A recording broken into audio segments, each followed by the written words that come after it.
andao ndretsika ary andinika ny hoe ohatry ny ahoana moa zany hoe fonenan'Andriamanitra eo amintsika zany.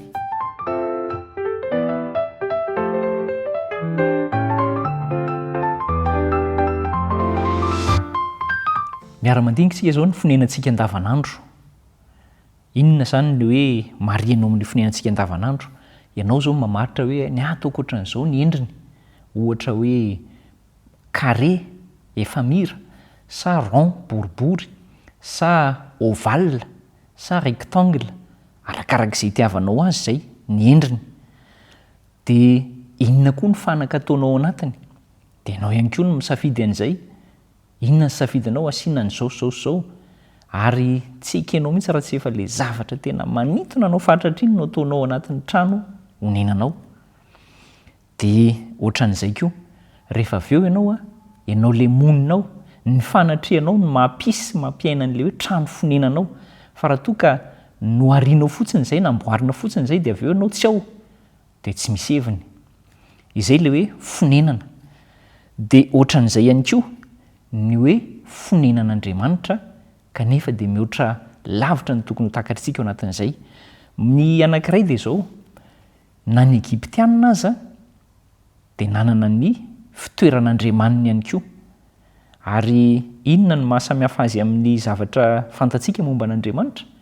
Ny Egyptianina de fantatsika na hoe ampahafantarina antsika ihany koa fa misy karazana Andriamanitra be deaibe mihoatra ny 500 no Andriamanitra tompon'ny Egyptianina, fa ny sarin'izy ireny, na ny ataontsika hoe ny sary vongan'izy ireny, na ny sary maneho azy ireny no ataon'ny Egyptianina ao anatin'le hoe tranon'Andriamanina, de ataony antsony ihany koa izay hoe fitoerana masina. Izany no nataon'ny Egyptianina. Fa ny an'Andriamanitra tsy mba zay. Ohatry ny ahoana moa zany le hoe fonenan'Andriamanitra? Ny fonenan'Andriamanitra raha diniantsika de zao, ao amin'ilay hoe efitra, ny ainga tamin'ny tabirina kely isika de misy efitra anankiroa. Ny voalohany efitra masina, ny faharoa efitra masina indrindra. Ary io faharoa io de somary fantaritsika kely kokoa fa carré zany izy io, na hoe goba efamira.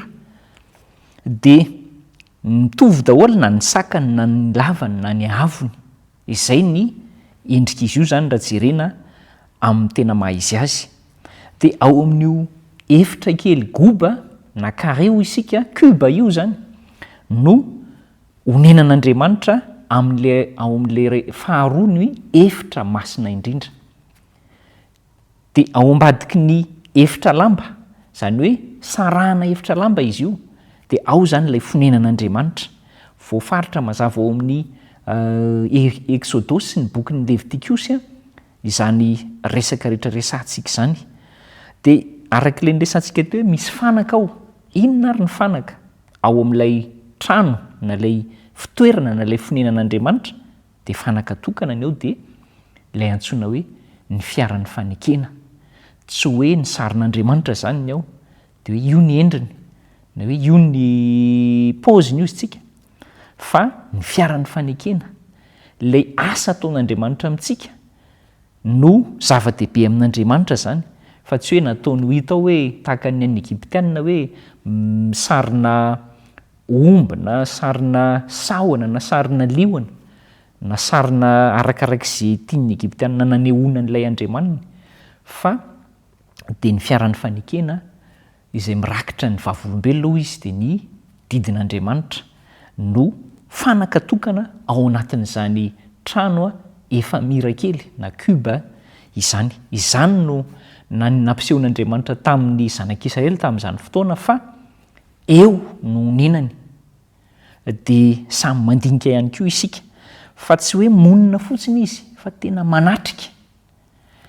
Ary araky ny hitatsika dia tsy hoe olombelona arak'izay sain'olombelona nanaovana an'izany, fa olombelona nomen'Andriamanitra fahendrena no nanamboatra an'izany.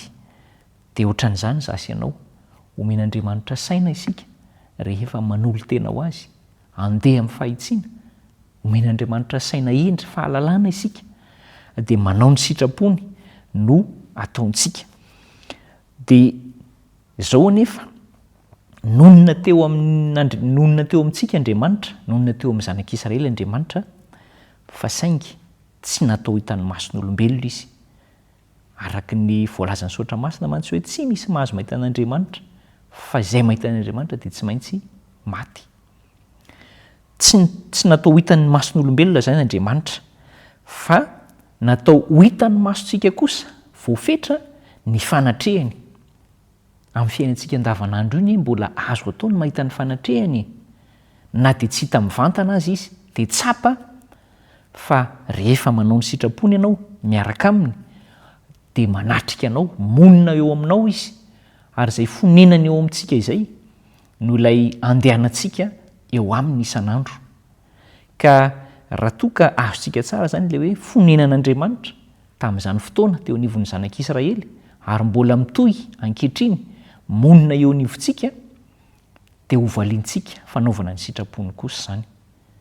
Andesa mianaraka ny sitrapony, aza manao hoe ny any sitrapoko aloha dia izay tiako atao ihany aloha zao, fa mbola tanora, mbola zao amin'ny fahavelomana zao aloha ataoko izay tiako atao. Fa rehefa tsapanao fa fonenan'Andriamanitra ihany koa isika, ary mbola ety amintsika Andriamanitra, na dia tsy mahita an'ilay shekina, dia misy ny voninahitr'Andriamanitra mivantana azy isika, dia afaka mahatsapa fa miaraka amintsika izy, te hiaro antsika izy, te hanamasina antsika, hitondra antsika hanao fiainana araka ny sitrapony, fiainana madio, fiainana feno fanoloran-tena ho azy mandrakariva. Ndaontsika hiara hivavaka.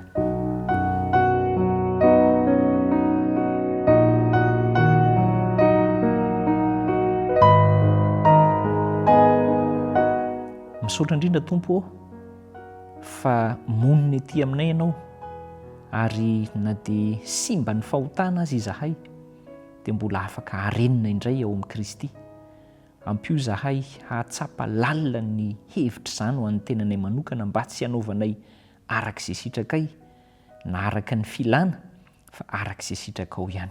Arofo ty namako ty mba handeha araka ny sitraponao koa, ary ny safidy tsara raisina anio dia ho tohizana amin'ny anaran'i Jesosy. Amen.